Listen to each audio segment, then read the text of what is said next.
On va poursuivre, on va parler de culture numérique maintenant avec Maurice Tantan. On essaye, bien sûr, avec, vous l'avez entendu, hein, la plateforme e-learning à l'université. Mais que sera l'école de demain? C'est la question que se pose ce matin Maurice Tantan qui s'installe à l'instant même.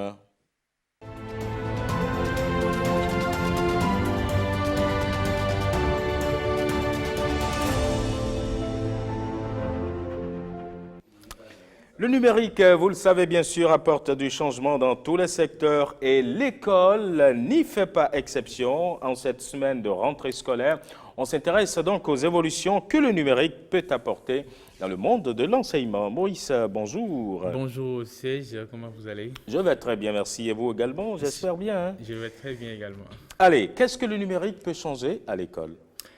L'adoption du numérique à l'école peut apporter de nombreux changements. Donc, dans l'école traditionnelle telle que nous la connaissons, d'abord, ce que le numérique peut apporter, c'est une nouvelle façon d'apprendre. Donc, le numérique va permettre d'apprendre autrement. Le numérique permet donc de proposer, par exemple, à chaque élève, à chaque apprenant, des méthodes d'apprentissage adaptées à ses besoins et donc qui favorise son autonomie. Le numérique peut aussi favoriser l'efficacité de l'apprentissage. Il faut savoir que aujourd'hui, les apprenants sont déjà en contact avec les outils du numérique à la maison, télévision connectée, smartphone, tablette, etc. Ouais, ouais. Ils sont déjà en contact avec ces outils-là à la maison et curieusement, on se rend compte qu'à l'école, ils n'ont pas accès à ces outils-là. Et donc, le fait d'apporter le numérique à l'école va permettre aux apprenants d'être plus en harmonie, en cohérence avec ceux qui ont l'habitude de vivre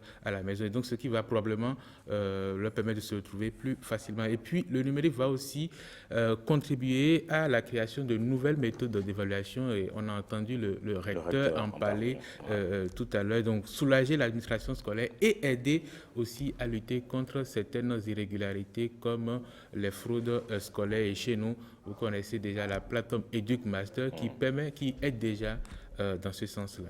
Mais finalement, à quoi va ressembler cette école du futur? À quelle révolution va-t-on assister dans les 20 ou les 30 prochaines années? Ou On se c'est projette trop loin, dans ça? 20 ans ou 30 ans, ça arrive rapidement aussi. Ouais, c'est À vrai. l'échelle de l'humanité, ce n'est rien du tout. Il est difficile, cependant, de dire avec précision ce qui va arriver dans le futur, mais au regard de l'évolution actuelle des technologies du numérique et des expériences qui sont déjà en cours dans certains pays sur la planète, on peut facilement se projeter dans l'avenir sans forcément tomber dans le domaine de la science-fiction. D'abord, une évolution qui paraît désormais irréversible, c'est la disparition du tableau noir traditionnel tel que nous, on le connaît, on l'a vécu Ouais. à l'école. Une école sans tableau noir. Il va sûrement être remplacé par les écrans numériques et interactifs. Déjà chez nous, on le voit avec le ministère du numérique et de la digitalisation, on installe les classes numériques à l'intérieur du pays. Et donc, c'est un début qui va forcément, dans l'avenir, 10, 20 ou 30 ans, va se généraliser. Les écrans pourraient aussi prendre la place des cahiers, des stylos, des crayons, des cartables et tout. Il faut savoir que depuis la rentrée 2016, dans un pays comme la Finlande, il a été décidé de délaisser l'apprentissage de l'écriture à la main au profit des écrans. Dans l'école du futur, l'intelligence artificielle pourrait aussi permettre de personnaliser l'enseignement et l'adapter à l'intelligence et aux facultés d'apprentissage de chacun. Des expériences sont déjà en cours dans ce sens. Et enfin, dans un monde numérique, l'école du futur pourrait tout simplement être décentralisée hors les murs et comme on le voit déjà avec les MOOC, vous savez, ces cours massifs en ligne, qui permet à chacun d'aller apprendre à son rythme. Les élèves ou les étudiants pourraient donc seulement aller à l'école quelques fois pour des travaux collectifs ou des projets collectifs sans que ça ne soit tous les jours. Ouais. À vous entendre, hein, il y a énormément de bienfaits, c'est évident, mais quels sont les challenges que tout ceci entraîne dans un pays comme le nôtre? Oui, dans les pays en développement comme le Bénin, le numérique à l'école doit encore relever des défis pour être une réalité D'abord, la fracture numérique, on en parle tous les jours.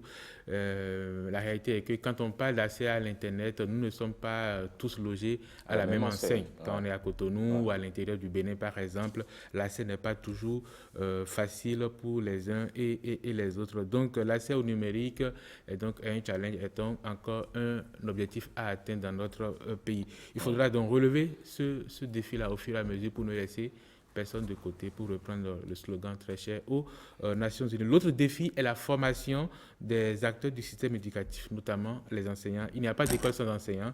Et si on parle d'école du futur dans un monde numérique, il faut bien que les enseignants aussi soient également au fait de ces nouvelles technologies. Ils soient bien formés. Ils soient bien formés. Ouais. Et donc, pour le moment, nous ne sommes pas encore là. Et pour les petites expériences qui sont déjà en train d'être mises en œuvre, on se rend compte que ce sont les enseignants qui se plaignent le plus souvent parce que généralement ils sont dépassés par la technologie numérique. Enfin, la sécurité est aussi un défi qu'il faut pouvoir relever dans l'association école et numérique. Les pouvoirs publics doivent être intransigeants, par exemple, sur la question de la protection des données à caractère personnel, parce que la sécurité, c'est elle qui garantit la confiance dans le système. Il peut aussi exister d'autres challenges, d'autres éthiques au fur et à mesure que la technologie va évoluer, parce qu'aujourd'hui, on parle beaucoup de nouvelles technologies qui arrivent, d'implants, etc. Beaucoup de choses qui arrivent. Donc, et là, c'est l'État qui va prendre les décisions, qui va choisir. En définitive, l'école du futur ne peut pas se faire sans le numérique. On est tous d'accord là-dessus. Il faut cependant, comme toujours, être très vigilant dans les choix qu'il faut opérer, car, comme le disait Victor Hugo, l'école est sanctuaire autant que la chapelle. Cher Maurice Tantan, merci beaucoup à vous. C'est vrai que j'ai du mal à imaginer une école sans tableau. Le tableau qui était noir, par la suite c'est devenu vert. Oui. Et il y avait toujours un chiffon. Et quand on vous désignait, allez au tableau. Enfin, quand vous ne connaissiez pas la leçon. Hein. C'est le stress. On sait bien ce que ça signifie. Merci Maurice, on se retrouve demain. Non, tout à l'heure, bien sûr.